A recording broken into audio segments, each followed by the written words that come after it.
Hello guys, welcome to Teju vibes. నేను ఈరోజు టమాటా పప్పు చేస్తున్నాను. వాటి కోసం వెల్లుల్లి, కచ్చపచ్చ దంచుకున్న వెల్లుల్లి ఒక 4-5, అలాగే కొత్తిమీర, పచ్చిమిర్చి, మెంతి, ఉల్లిగడ్డ. పప్పు నేను మేము చిన్నోడు హాస్టల్ నుంచి వచ్చిండు. వాడికి కొంచెం మమ్మీ నాకు ఏదైనా కర్రీ చేసి పెట్టి ఆకలి అవుతుందంటే ఇంకా అప్పటికప్పుడు ఇవన్నీ కట్ చేసుకొని పప్పు అవైలబుల్గా ఉంది, టమాటోస్ ఉన్నాయి, ఇంకా చేసి ఇంకా వాటికి పెడదామనేసి స్టార్ట్ చేశాను. ఇంకా నేనైతే స్టవ్ మీద గిన్నె పెట్టుకున్నాను, ఆయిల్ కూడా పోసుకున్నాను. అలాగే ఆయిల్ హీట్ అయ్యింది, పోపు దినుసులు వేస్తున్నాను. పోపు దినుసులు ఫ్రై అయిన తర్వాత ఇంకా మా చిన్నోడు వచ్చింది కదా, ఇంకా అల్లరి ఫుల్. ఇక చూడు పక్కన ఉన్నాడు, సతాయిస్తుండు, అది తీరా ఇది తీరా అనుకుంటూ. చూడు ఇంకా పక్కన ఉండి సతాయిస్తుండు. కెమెరా కూడా కదుపుతూనే ఉన్నాడు, అందుకే ఇంకా నేను సెట్ చేస్తున్నాను. అరే నిన్ను ఒకసారి చూపిస్తారా అంటే, అమ్మో నన్ను వద్దు, నన్ను చూపించక అంటుండు. నవ్విస్తుండు, అందుకని ఇంకా చూసేవాడు సైడు. వెల్లుల్లి వేసాను. ఫస్ట్ వెల్లుల్లి వేసుకోవాలి. తర్వాత నేను మెంతి ఆకు వేసాను.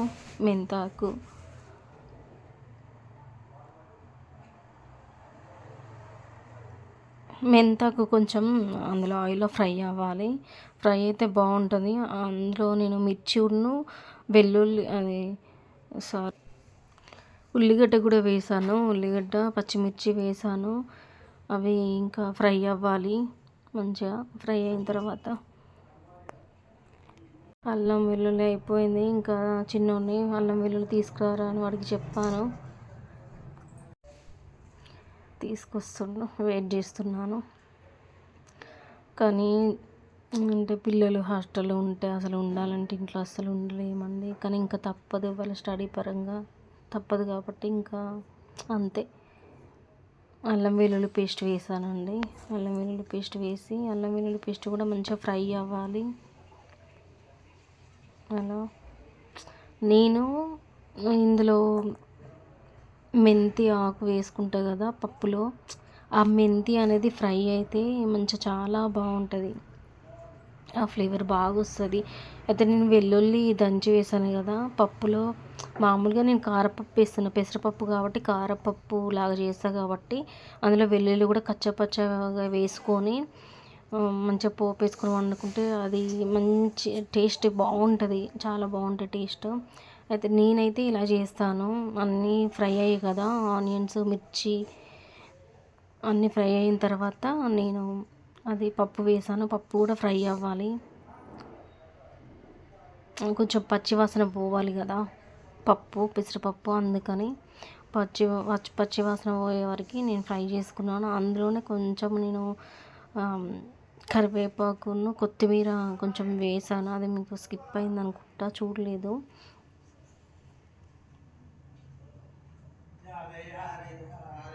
టమాటాలు తీసుకున్నాను. టమాటాలు కట్ చేసుకున్నా అంటే ఫస్ట్ నేను కట్ చేసుకోలేదు. ఒక 5 టమాటాలు తీసుకున్నాను, కట్ చేస్తున్నాను.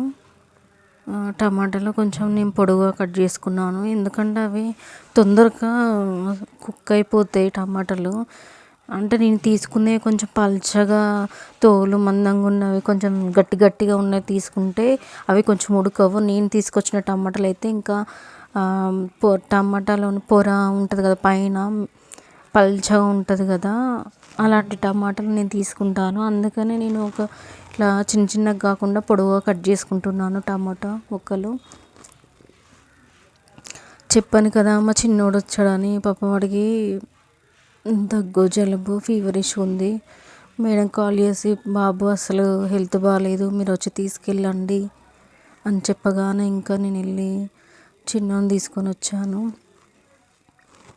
2 వీక్స్ దాకా బాగా చల్లగా ఉంటుంది స్కూల్లో. ఇంకా ఇప్పటికే వెదర్ అంతా చల్లగా ఉంటుంది కదా, ఇంకా దగ్గు, జలుబు అంటే ఇంకా ఈ 2 వీక్స్ వరకు ఇంకా చల్లగా ఉంటే ఇంకా ఇబ్బంది అవుతుంది కదా అనేసి, ఇంకా హెల్త్ కదా ఫస్ట్ ఇంపార్టెంట్, అందుకని ఇంకా చిన్నోని తీసుకొని వచ్చేసిన.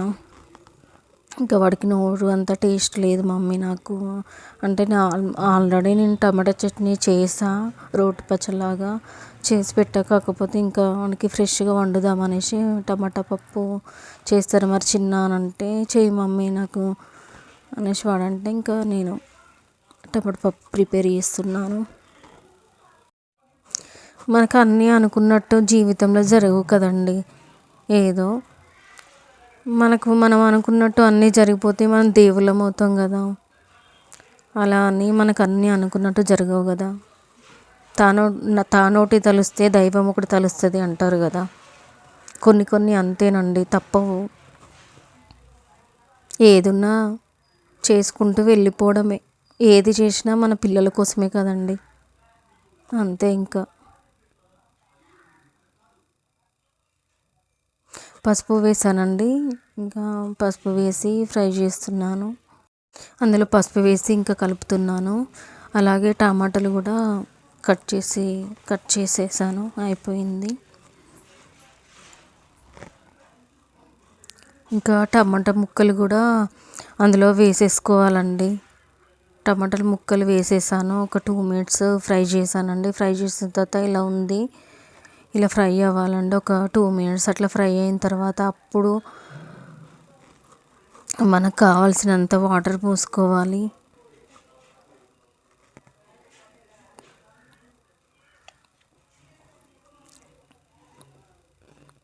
పప్పు సరిపడా వాటర్ పోసుకోవాలి. సరిపడా వాటర్ పోసుకున్న తర్వాత మనకి ఎంత క్వాంటిటీ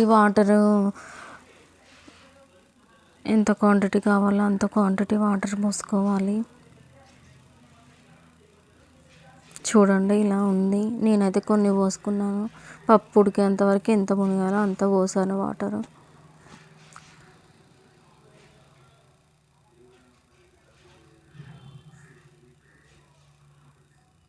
చూడండి ఇలా ఉడికిపోయింది పప్పు. ఇంకొకటి ఏంటంటే మన పప్పు టమాటాలో కొంచెం మనం మెంతి జీలకర్ర పొడి వేయించిన పౌడర్ ఉంటుంది కదా, అది చిటికడంతా వేసుకోవాలి. బాగుంటుంది, టేస్ట్ చాలా బాగుంటుంది. అలాగే కొంచెం గరం మసాలా వేసుకోవాలి, ఇంకా బాగుంటుంది. పప్పు చాలా మంచి స్మెల్ వస్తుంది. తింటుంటే తినాలి అని కడుపు నిండా తింటారు పిల్లలు. మనం ఏం చేసినా మన ఇంట్లో వాళ్ళందరూ కడుపు నిండా తినాలని కదండి మనం చేసేది. అందుకని కొంచెం వాళ్ళకు నచ్చినట్టు టేస్టీగా మనం ఎక్కువ ఏదో మసాలాలు ఏం వాడం కదా, జస్ట్ కొంచెం మెంతి పొడి జీలకర్ర పొడి వేస్తే చాలు. ఇంతంత కొంచెం చిటికడంతా మసాలా వేసుకోవాలి ఫ్లేవర్ కోసం, అంతే తప్ప ఏం లేదు. వాళ్ళకు కొంచెం నోటికి రుచి ఉంటుంది కదా, అందుకని ఇంకా చిన్నోడికి దగ్గు వస్తుంది కదా అని కొంచెం మసాలా కూడా యాడ్ చేశాను. చాలా అంటే చాలా టేస్టీగా ఉందండి, చాలా బాగుంది, సూపర్గా ఉంది. ఇలా కూడా ట్రై చేయండి మీరు కూడా.